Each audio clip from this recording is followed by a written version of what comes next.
Mesmerizing wedding collection. Tejaswini by Chungat Jewelry. Beautiful. മനസ്സിലുള്ളത് മെട്രോയിലുണ്ട്.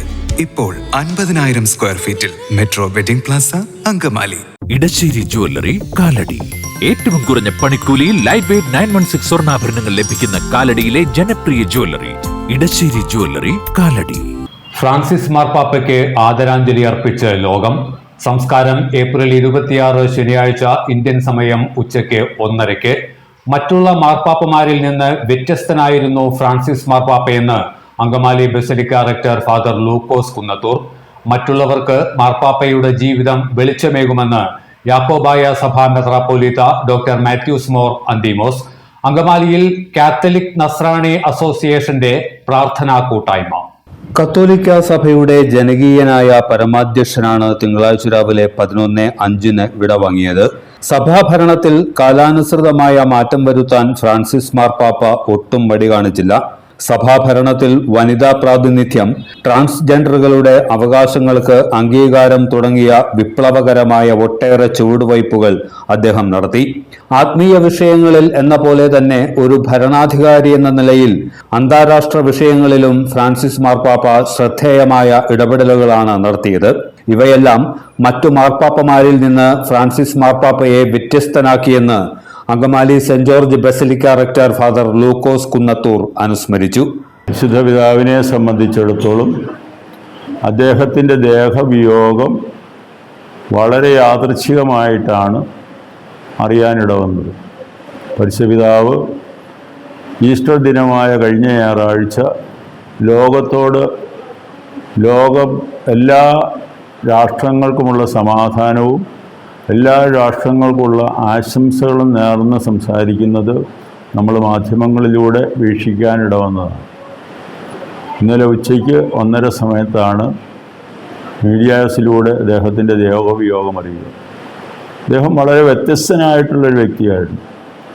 അദ്ദേഹം അപ്രതീക്ഷിതമായിട്ടാണ് റോമായുടെ സിംഹാസനത്തിൽ അവരോധിതനായിട്ട് കടന്നു വരുന്നത് നമ്മൾ കാണുക. 1936 ഡിസംബർ 16 അർജന്റീനയിൽ ജനിച്ച ലാറ്റിൻ അമേരിക്കയുടെ ഭൂഖണ്ഡത്തിലെ അംഗമായ അദ്ദേഹം 736 ശേഷം വത്തിക്കാൻ്റെ പുറത്തുനിന്ന് ആദ്യമായിട്ട് വത്തിക്കാനിലെ ഭരണത്തിൻ്റെ മേഖലയിലേക്ക് കടന്നു വരുന്ന വ്യക്തിയാണ്. അദ്ദേഹത്തിൻ്റെ ധനിതാത്മകത വളരെയേറെ ആയിരുന്നു എന്ന് നമുക്കറിയാം. അദ്ദേഹം കൊണ്ടുവന്ന സിനഡാലിറ്റി, ഒപ്പം നടക്കുക, എത്ര നിസാരനെയും കേൾക്കുക, എത്ര നിസാരൻ്റെയും അഭിപ്രായങ്ങൾ അറിഞ്ഞുകൊണ്ട് സഭാഭരണം കൊണ്ടുപോകുക എന്നുള്ളത് അദ്ദേഹത്തിൻ്റെ ഒരു പ്രത്യേകതയായി. അദ്ദേഹം കൊണ്ടുവന്നതായിട്ടുള്ള മറ്റൊന്നാണ് പരിസ്ഥിതിയെക്കുറിച്ചുള്ള ചിന്തകളും പരിസ്ഥിതിയെക്കുറിച്ചുള്ള സമൂഹത്തോട് കൊടുത്ത മുന്നറിയിപ്പുകൾ. അതിൻ്റെ ഒന്നാന്തരം ഉദാഹരണമാണ് ലൗദാത്തി സി എന്ന് പറയുന്ന ചാക്രീയ ലേഖനം. പരിസ്ഥിതി ദൈവത്തിൻ്റെ ദാനമാണെന്നും അത് മനുഷ്യൻ്റെ അഭ്യുന്നതിക്കും വേണ്ടിയിട്ട് ദൈവം നൽകിയതാണെന്നും അതിനെ ചൂഷണം ചെയ്യരുതെന്നും പരിസ്ഥിതി പിതാവ് ലോകത്തോട് പറയും. ലോക സമാധാന വ്യത്യസ്തമായിട്ടുള്ള നിലപാടുകൾ വന്നിടത്തെല്ലാം, പ്രത്യേകിച്ച് റഷ്യൻ യുദ്ധത്തിലും ഇസ്രായേൽ യുദ്ധത്തിലുമൊക്കെ മനുഷ്യ കുരുതിയെക്കുറിച്ചും അതിന് വരുത്തിവെക്കുന്ന ആഘാതത്തെക്കുറിച്ചും വളരെ ഉച്ചസ്ഥരം സംസാരിച്ച ഒരു പോപ്പാണ് ഇപ്പോഴത്തെ ഫ്രാൻസിസ് മാർപ്പാപ്പ എന്ന് പറയുന്ന വ്യക്തി. അദ്ദേഹത്തിൻ്റെ സന്ദർശനങ്ങളിലെല്ലാം അദ്ദേഹം പാർശ്വവൽക്കരിക്കപ്പെട്ടവരോടും പാവപ്പെട്ടവരും കാണിച്ച വളരെ വലിയ സഹാനുഭൂതി ആരെയും ആകർഷിച്ചിട്ടുള്ളതാണ്.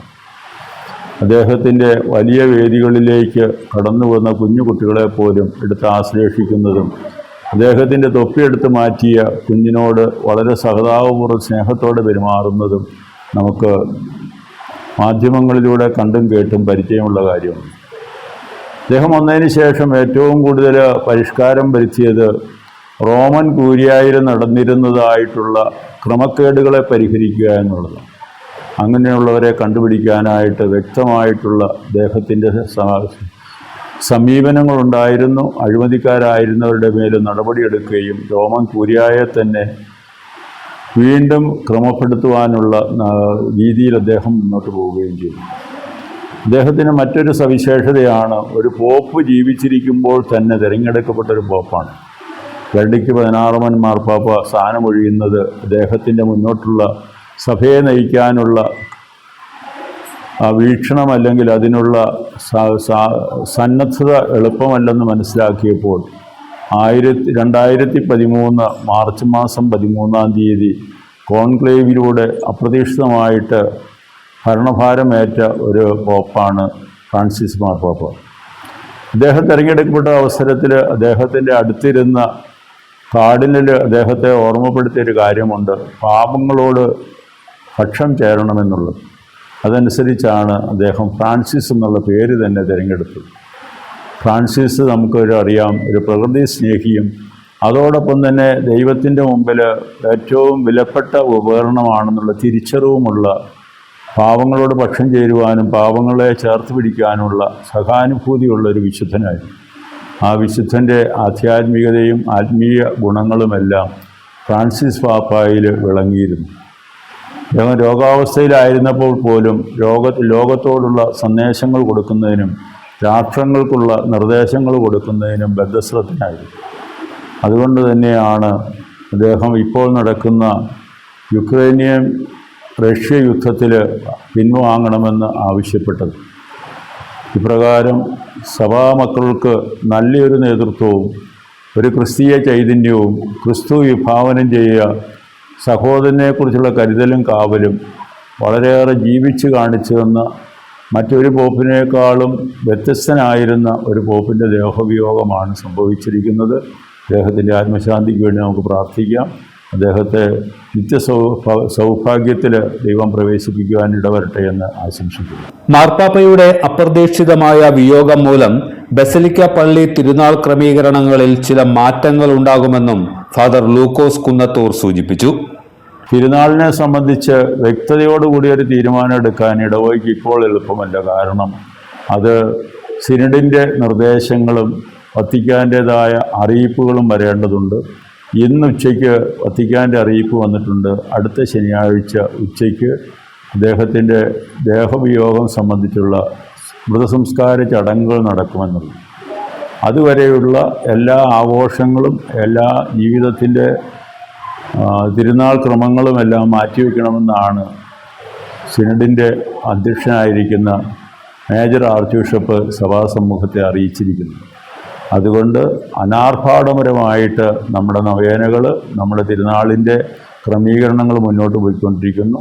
അതിനെ സംബന്ധിച്ച് വ്യക്തമായൊരു തീരുമാനം നാളെയെങ്കിലും പാരിഷ് കൗൺസിൽ ചേർന്ന് എടുക്കുന്നതാണ്. അദ്ദേഹത്തിൻ്റെ മൃതസംസ്കാരത്തിന് ശേഷമുള്ള തിരുനാളിൻ്റെ നടപടിക്രമങ്ങൾ സഭയുടെ നിർദ്ദേശങ്ങളനുസരിച്ച് പാരിഷ് കൗൺസിലിൻ്റെ താല്പര്യമനുസരിച്ചായിരിക്കും ക്രമീകരിക്കും. ഫ്രാൻസിസ് മാർപ്പാപ്പയുടെ ജീവിതം മറ്റുള്ളവർക്ക് വെളിച്ചമായി തീരുമെന്നും അത് നന്മയും മാനുഷിക മൂല്യവും ഉയർത്തിപ്പിടിക്കുന്നതായിരുന്നുവെന്നും യാക്കോബായ സഭ അങ്കമാലി മേഖല മെത്രാപ്പോലീത്ത ഡോക്ടർ മാത്യൂസ് മോർ അന്തീമോസ് വാർത്താസമ്മേളനത്തിൽ പറഞ്ഞു.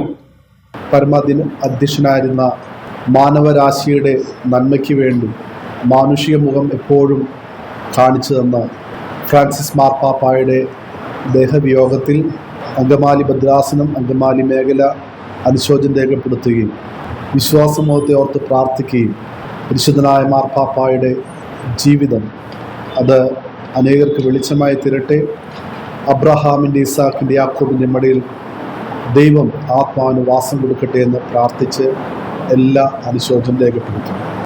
കാലം ചെയ്ത മാർപ്പാപ്പയുടെ ആത്മശാന്തിക്കായി കാത്തലിക് നസ്രാണി അസോസിയേഷൻ അങ്കമാലി ടൗൺ കപ്പേളയ്ക്ക് മുൻപിൽ അനുസ്മരണ പ്രാർത്ഥന നടത്തി. മാർപ്പാപ്പയുടെ ചിത്രത്തിനു മുൻപിൽ മെഴുകുതിരി കത്തിച്ചും മുട്ടുകുത്തി പ്രാർത്ഥിച്ചുമായിരുന്നു പ്രാർത്ഥന. അസോസിയേഷൻ കൺവീനർ ജോസ് പാറേക്കാട്ടിൽ പ്രാർത്ഥനയ്ക്ക് നേതൃത്വം നൽകി. എല്ലാത്തരം അഴുക്കിനെയും തുടച്ചുമാറ്റി സുഗന്ധം പരത്താൻ ഇനി എന്നെന്നും ഓർമ്മ പെർഫ്യൂംഡ് ക്ലീനിംഗ് ലിക്വിഡ്. വീടെന്നും സ്വർഗമാക്കാൻ ഓർമ്മ പ്രോഡക്ട്സ്. ഇതെവിടുന്നാ?